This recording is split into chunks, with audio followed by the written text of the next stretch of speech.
Olá, espero que todos vocês estejam bem, que a paz de Jesus esteja conosco.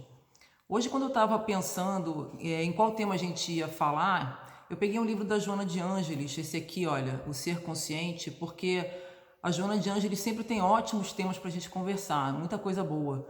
Só que na hora que eu peguei o livro, caiu no chão um recorte de jornal que eu tinha guardado dentro dele e eu nem me lembrava mais. E aí eu peguei para ler o recorte, é esse aqui, olha. É de uma coluna do Frei Beto, que ele escreveu no Globo. Foi em agosto de 2017. E aí eu fui ler o que estava escrito e vi que ele tinha escrito um texto sobre a esperança. E o título do texto é Roubaram a Esperança? Bom, esse texto, como eu falei, é de 2017, mas ele se aplica muito para a nossa situação hoje, para a situação do mundo de hoje. E aí eu falei, bom, se eu peguei o livro da Joana, Joana sempre dá muito boas ideias, e do livro da Joana caiu o recorte de jornal desse texto do Frei Beto sobre a esperança, então eu falei, Joana, entendi tudo, vou falar sobre a esperança, porque é um tema legal e a gente está precisando ouvir sobre isso. Então, lendo esse texto do Frei Beto, ele começa assim: se você já não enxerga perspectiva de futuro, despreza políticos e a política, recolhe-se à sua esfera privada, é sinal de que lhe roubaram a esperança. Se já não suporta o noticiário, acredita que a espécie humana deu errado e todas as libertações resultam em opressões, saiba que lhe roubaram a esperança. Se destila ódio nas redes digitais, desconfia de todos que proferem discursos sobre ética e preservação do meio ambiente e confia apenas em sua conta bancária, esteja certo, roubaram-lhe a esperança.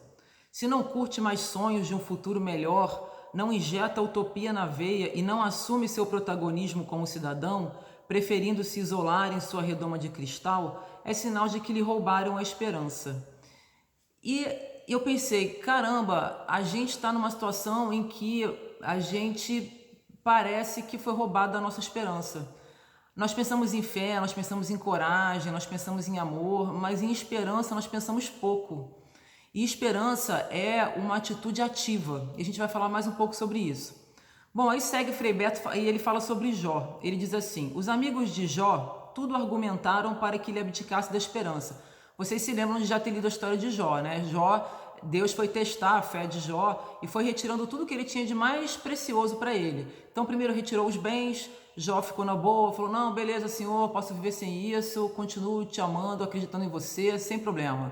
Aí Deus falou: vou testar mais um pouquinho. Aí foi lá e tirou os animais. Jó falou: não, Deus, vai ficar um pouco mais difícil de eu viver sem os meus bens, sem os meus animais, mas estou contigo. Se você fez isso, você sabe por que você está fazendo. Vamos em frente. Aí Deus falou: vou um pouco mais adiante. Retirou os filhos de Jó. E Jó se viu sem nada, sem bens, sem animais, sem sustento, sem família, sem nada. E os amigos de Jó, amigo, né, gente? Falavam assim para ele: Jó, você não está vendo que não existe Deus? Abdica dessa sua fé, dessa sua esperança que Deus vai te socorrer. Que negócio é esse? Ele te deixou aí todo lascado. Jó, não é assim não que funciona. Bom, aí fala Frei Beto aqui: os amigos de Jó tudo argumentaram para que ele abdicasse da esperança. Como teimava em mantê-la acesa, se havia perdido terras, riquezas e família. Jó não introjetou a culpa, não jogou sobre os ombros de outrem os males que o afligiam, não abominou os reveses que o acometeram. Jó sempre tinha uma compreensão de que aquilo que estava acontecendo com ele era uma coisa necessária para ele e que Deus não estava mandando nada que não fosse para o proveito dele. Então Jó nunca cedeu, né, a esses argumentos meio furados da galera que ficava lá: Jó, larga esse negócio aí, Deus não está com nada e tal. Bom, aí continua Frei Beto e fala o seguinte, pula um pedaço, né, vamos um pedaço mais para frente. Ele fala assim: você, como eu, é vítima de promessas que se transformaram em ilusões que desembocaram em frustrações. E aí, quando ele fala disso, é claro que a primeira coisa que a gente pensa são nas questões políticas. Mas se a gente for pensar mais ainda, nós somos vítimas das nossas próprias ilusões. A gente tem ilusões de vida feliz, de felicidade eterna, suprema, ilusões de que se a gente conseguir isso ou aquilo, a gente vai ser feliz, ilusões de que se o mundo for da maneira como a gente acha que ele deve ser, então ele vai ser um mundo bom e todo mundo vai viver sobre a terra como, né, pessoas que não precisam de mais nada. A gente tem ilusões da nossa infância, a gente tem ilusões de um futuro que a gente idealiza. A gente normalmente vive nas ilusões e como isso tudo é ilusão e a realidade não é assim, a gente se frustra. E quando a gente se frustra, o que acontece? A gente desanima e a gente perde a esperança, ou a gente esquece da esperança, a gente esquece de trabalhar a esperança. E também é muito bom a gente falar isso porque a gente está no mês de setembro, que é o setembro amarelo, que é o mês em que a gente pensa naquelas pessoas que estão pensando em suicídio e que todo mundo vai procurar ajudar de alguma forma. É o mês de prevenção contra o suicídio, que é um problema que está se espalhando muito pelo mundo, a gente já sabe disso, a gente vê isso todos os dias. Bom, então, como Frei Beto, a gente tem que fazer a mesma coisa, a gente dizer, olha, a gente não admite que nos roubem a esperança, por mais que esteja difícil a situação do mundo, por mais que a nossa situação pessoal esteja difícil, por mais que a situação dos nossos irmãos, daqueles que a gente ama, esteja difícil, a gente não pode abrir mão da esperança, a gente não pode deixar que isso nos roube a esperança, que as nossas ilusões nos roubem a esperança, que as nossas frustrações nos roubem a esperança, que o mundo nos roube a esperança. E aí Frei Beto vai explicar por que ele não admite que roubem-lhe a esperança. Diz ele assim, o segredo, simples, não me prenda ao aqui e agora. Olha as contradições do passado, marcado por retrocessos e avanços. Então, o passado, a gente tem que olhar o passado como passado. Ele tem retrocessos, mas ele também tem avanços. Coisas ruins aconteceram no passado, coisas boas aconteceram no passado. Conseguimos realizar coisas e outras coisas não conseguimos realizar. Mas a gente está no presente, né? E aí ele prossegue. Quantas batalhas perdidas resultaram em guerras vitoriosas? De fato, a gente tem um recorte do tempo que é daquele tempo de agora, onde a gente está, nessa encarnação, que a gente está vivendo nesse momento. A gente não tem um olhar amplo para o tempo. Então, a gente, às vezes, julga as situações com esse olhar recortado, com esse olhar de só um pedaço.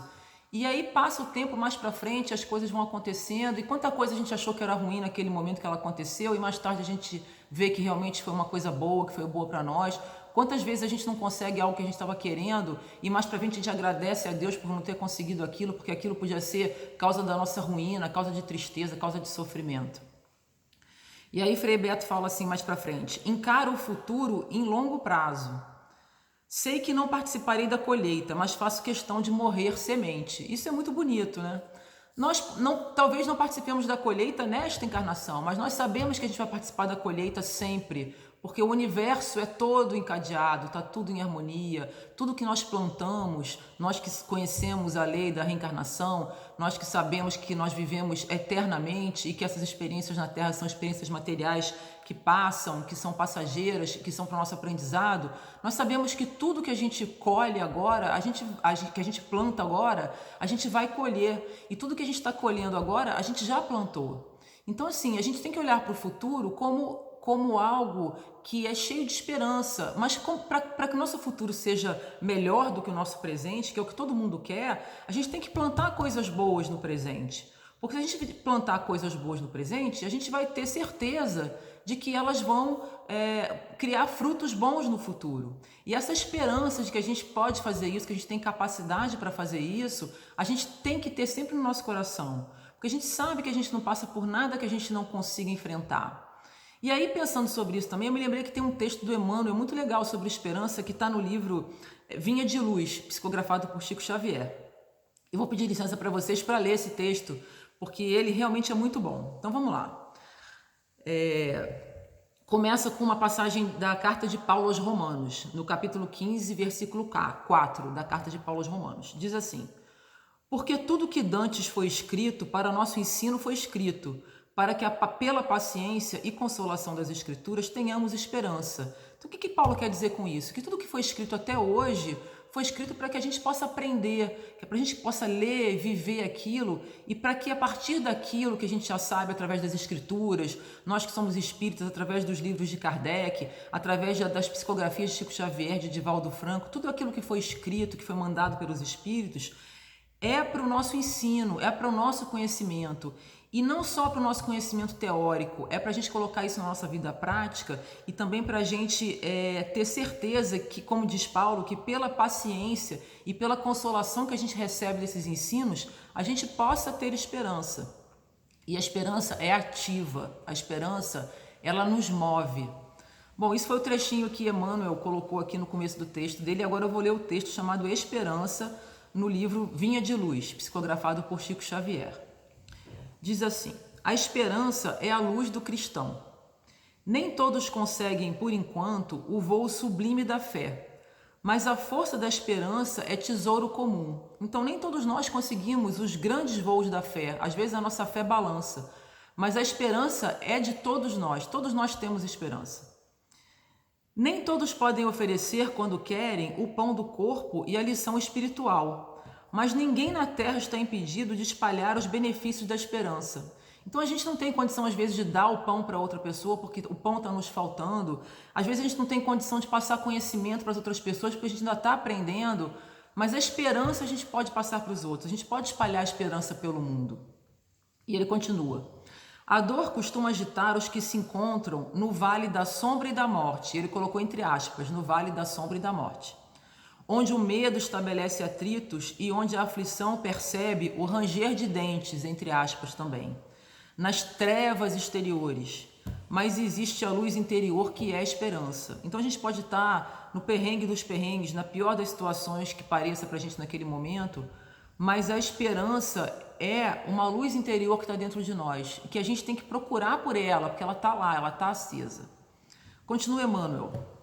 A negação humana declara falências, lavra atestados de impossibilidade, traça inextricáveis labirintos. No entanto, a esperança vem de cima, à maneira do sol que ilumina do alto e alimenta as sementeiras novas, desperta propósitos diferentes, cria modificações redentoras e descerra visões mais altas. Então, esse negócio de não posso, não consigo, quebrei, não tem jeito, não consigo sair dessa situação, não tem jeito, isso aqui não vai para frente, está tudo horrível, tudo errado, isso é uma coisa humana, como Emmanuel está ensinando aqui para a gente, é a negação humana. Mas a esperança é um sol que nos ilumina de cima. E aí ele continua: Jesus, na condição de mestre divino, sabe que os aprendizes nem sempre poderão acertar inteiramente, que os erros são próprios da escola evolutiva, e por isso mesmo a esperança é um dos cânticos sublimes do seu evangelho de amor. Então, se a gente for ler o evangelho, se a gente for ver as palavras de Jesus, os exemplos que ele deu, tudo que ele nos ensinou, a gente vê que os ensinamentos dele são todos de amor e todos de esperança no futuro. E a gente vê que realmente, nós que sabemos que a vida continua, nós só podemos ter esperança no futuro. Nós que sabemos que Deus nos dá chance depois de chance, quando a gente erra, para a gente levantar e para a gente recomeçar, a gente não tem outro jeito que não ter esperança, porque a gente sabe que no futuro as coisas vão dar certo, a gente sabe que no futuro a gente vai colher os frutos dessa nossa caminhada, desse nosso esforço. Aí continua Emmanuel: a noite espera o dia, a flor o fruto, o verme o porvir. O homem, ainda mesmo que se mergulhe na descrença ou na dúvida, na lágrima ou na dilaceração, será socorrido por Deus com a indicação do futuro. Deus mostra o futuro para nós, ele nos mostra que o futuro está aberto para a gente, que as coisas novas acontecem, que as coisas se transformam, que a vida está sempre se transformando. Jesus, na condição de mestre divino, sabe que os aprendizes nem sempre poderão acertar inteiramente. E eu estou repetindo isso porque a gente erra e a gente desanima. Mas Jesus, que é o nosso mestre, ele nos conhece. E ele sabe que a gente não é perfeito ainda, a gente ainda não tem clareza da nossa, a gente ainda não consegue exercer a perfeição que nós somos. Então, se ele sabe disso, se ele está aqui para nos ajudar, se ele nos aceita dessa forma, se Deus nos aceita como nós somos, E ele vê em nós o potencial de transformação, e ele vê em nós o potencial de melhora. Por que que nós não aceitamos isso? Por que que nós não vemos isso em nós? Por que que nós não temos esperança na nossa capacidade? Então vamos mais para frente. Imensas têm sido até hoje as nossas quedas, mas a confiança do Cristo é sempre maior. Não nos percamos em lamentações. Todo momento é instante de ouvir aquele que pronunciou o vinde a mim. Então, deu errado agora, vamos em frente, não vamos perder tempo lamentando, não vamos perder tempo com choradeira, não vamos perder tempo com tristeza, com melancolia. É claro que a gente tem uma época, a gente tem umas fases que a gente tem que estar triste, e isso é saudável que assim seja. A gente tem que sentir a nossa tristeza, porque é através disso que a gente faz aquela avaliação, que a gente vê aonde que a gente deu um mau passo, aonde que a gente fraquejou, aonde que a gente estava ignorante, aonde que a gente pode melhorar. Mas a gente não pode ficar nessa tristeza eternamente, o tempo todo. A gente tem que sair dela e a gente tem que usar essa tristeza como um processo de autoconhecimento, um processo de renovação, e sempre dentro disso tem que ter a esperança. E aí vai Emmanuel e termina assim o texto dele. Levantemo-nos e prossigamos, convictos de que o Senhor nos ofereceu a luz da esperança, a fim de acendermos em nós mesmos a luz da santificação espiritual. Então Deus nos ofereceu a luz da esperança, nós que conhecemos Deus, nós que sabemos que Ele está em nós que sabemos que nós estamos nele, nós que sabemos que toda a criação está mergulhada em Deus e que Deus está em toda a criação e tudo foi Ele quem criou e tudo veio dele, tudo vai para Ele. Nós não temos o direito de não ter esperança. A gente não pode se esquecer disso, a gente tem que lembrar disso. Deus está em nós, o reino de Deus está aqui dentro, está no nosso coração.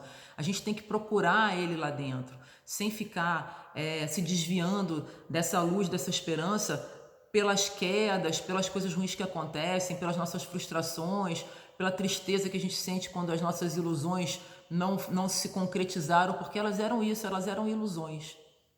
A verdade está em Deus, a verdade está na fé, a verdade está no amor de Cristo por nós, a verdade está nessa esperança.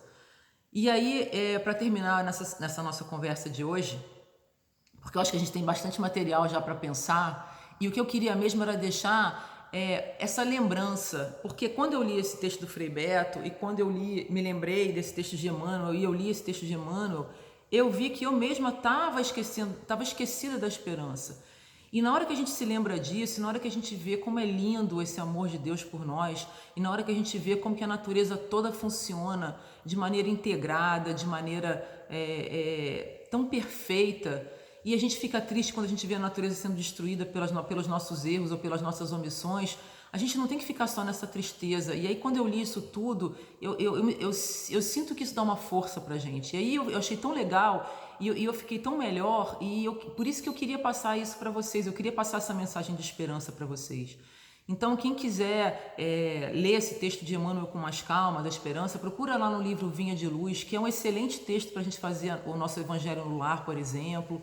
E quando a gente faz o Evangelho no lar, a gente sente tanto que a nossa casa, que o nosso lar, que nós todos somos tão amparados, a gente recebe tanta força, tanta energia, que não tem como sair dali com o coração cheio de esperança, que não tem como sair dali com mais alegria na nossa vida. A gente tem que botar alegria na nossa vida, a gente tem que botar mais cor na nossa vida, a gente tem que botar mais Jesus na nossa vida, a gente tem que botar o colorido do amor de Deus na nossa vida.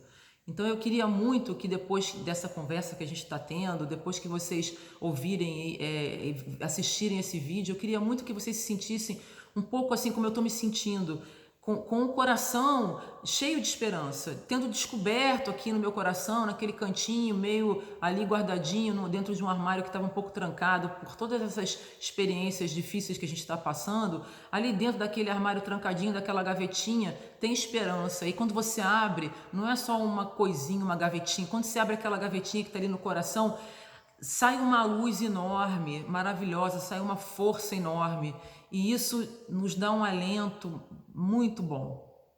Então, para terminar isso, para terminar essa mensagem de esperança, que é isso que eu queria deixar aqui, eu separei um trecho de um livro psicografado por Divaldo Franco, que é um livro chamado Reflexões Espíritas, pelo espírito de Viana de Carvalho. Então, num trecho do livro, no capítulo 21, esse livro é de 92. E olha só, né, gente, que legal, assim, esses textos todos, assim como esse que Frei Beto escreveu em 2017, assim como esse que a gente vai ler um pedacinho agora, que é de 92, assim como todas as obras de Kardec, que foram do século XIX, eles são tão atuais, né, eles servem tanto para o que a gente está passando hoje, eles servem tanto para que a gente consiga cada vez mais aprender e ver como Deus está presente nas nossas vidas o tempo todo, em tudo que acontece, né? Então, esse texto aqui de Viana de Carvalho fala um negócio muito legal, lembra pra gente uma coisa muito legal, e eu vou ler esse trechinho para a gente poder encerrar essa nossa conversa de hoje. Diz assim Viana de Carvalho nesse livro psicografado por Divaldo Franco.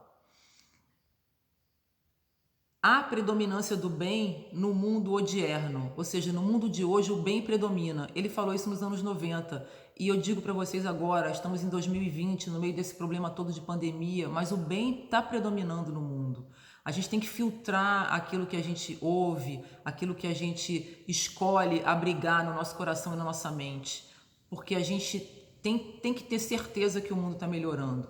Então, como ensinou Viana de Carvalho nos anos 90, e que Kardec ensinou também na Gênesis, se vocês pegarem a Gênesis para ler no capítulo 18, os tempos são chegados, é um capítulo inteiro de esperança, pega lá para ler, vocês vão ver que é. Então vamos voltar aqui para Viana de Carvalho. Há predominância do bem no mundo odierno, no mundo de hoje. Os protestos que se verificam em toda parte contra os abusos e a delinquência caracterizam o processo de crescimento da sociedade e a sua ânsia de harmonia. E a gente vê isso ainda hoje, tantos protestos, tantas situações conturbadas. Mas como ensina Viana de Carvalho aqui, eles caracterizam um processo de crescimento da sociedade, um processo de progresso, de busca da sociedade por essa ânsia, essa vontade que a sociedade tem, que nós seres humanos temos, de buscar harmonia, de viver em harmonia. E aí ele continua. Milhões de pessoas estão voltadas para a saúde, a educação, o bem, o progresso tecnológico e moral, preparando com sacrifício os nossos tempos. E nós vemos isso, milhões de pessoas estão voltadas para isso, para o progresso, para a pesquisa, para o ensino, para a saúde, para a educação, milhões de pessoas. Então vamos filtrar o que a gente resolve acolher no nosso coração e na nossa alma, porque a verdade é que o mundo está progredindo, a verdade é que a humanidade está andando para frente. E continua esse trechinho que eu separei aqui de Viana de Carvalho. Viceja a esperança, prenunciando o fim destas horas ainda difíceis, vestígios perniciosos da noite que parte em retirada.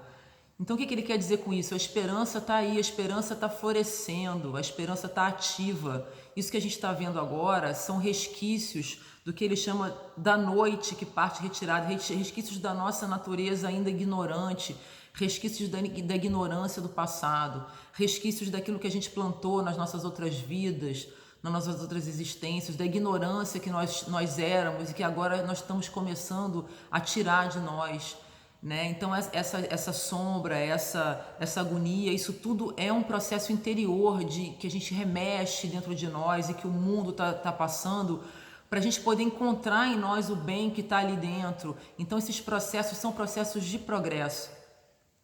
E para terminar mesmo agora a nossa conversa de hoje, separei aqui um trechinho do que Jesus nos deixou, né? De tantas coisas lindas, tantas lições bonitas. Ele falou o seguinte: Tenho-vos dito isto, para que em mim tenhais paz. No mundo tereis aflições, mas tende bom ânimo, eu venci o mundo. Então Jesus veio para cá, Jesus passou por problemas, ele disse que a gente ia ter problemas, ele disse que a gente tinha aflições, que a gente ia ter aflições, mas ele falou, eu venci o mundo. Nosso exemplo quem é? Nosso exemplo é Jesus. Jesus veio, passou por todas aquelas dificuldades horrorosas que a gente já conhece e ele venceu.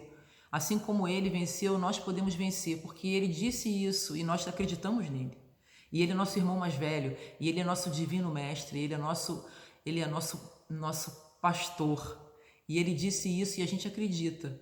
Então, se ele disse isso e a gente acredita, a gente só pode ter esperança num futuro melhor, a gente só pode ter esperança num futuro de amor, num futuro de harmonia, num futuro de paz, num futuro de menos ignorância, num futuro de menos ódio, de menos sentimentos negativos, de menos mágoa, mas tem que ser uma esperança ativa, porque a gente tem que trabalhar para que esse futuro chegue logo, cada um de nós, com a nossa esperança de bem, de melhora, de luz e de paz. A gente tem que plantar hoje, como Emmanuel falou, como Frei Beto falou nesse artigo, a gente tem que plantar hoje as sementes do bem para amanhã. Elas florescem hoje ainda, mas elas vão crescendo, crescendo, crescendo, e amanhã elas vão estar lindas, maravilhosas, elas vão ser árvores lindas. Porque a gente sabe disso e porque a gente tem esperança que a gente vai conseguir ir regando essas plantinhas. Então, vamos plantar, vamos acompanhar, vamos regar, sempre com esperança no coração. Então, eu espero que, terminando essa conversa, agora eu vou terminar mesmo, que vocês consigam sentir o que eu estou sentindo agora, muita esperança, um coração mais leve, um coração com mais alegria, muita força, muita fé e uma certeza de que Deus está conosco, e esperança, esperança e esperança na nossa força, na nossa capacidade de superar todas as situações difíceis. Um beijo para todos vocês e até a próxima.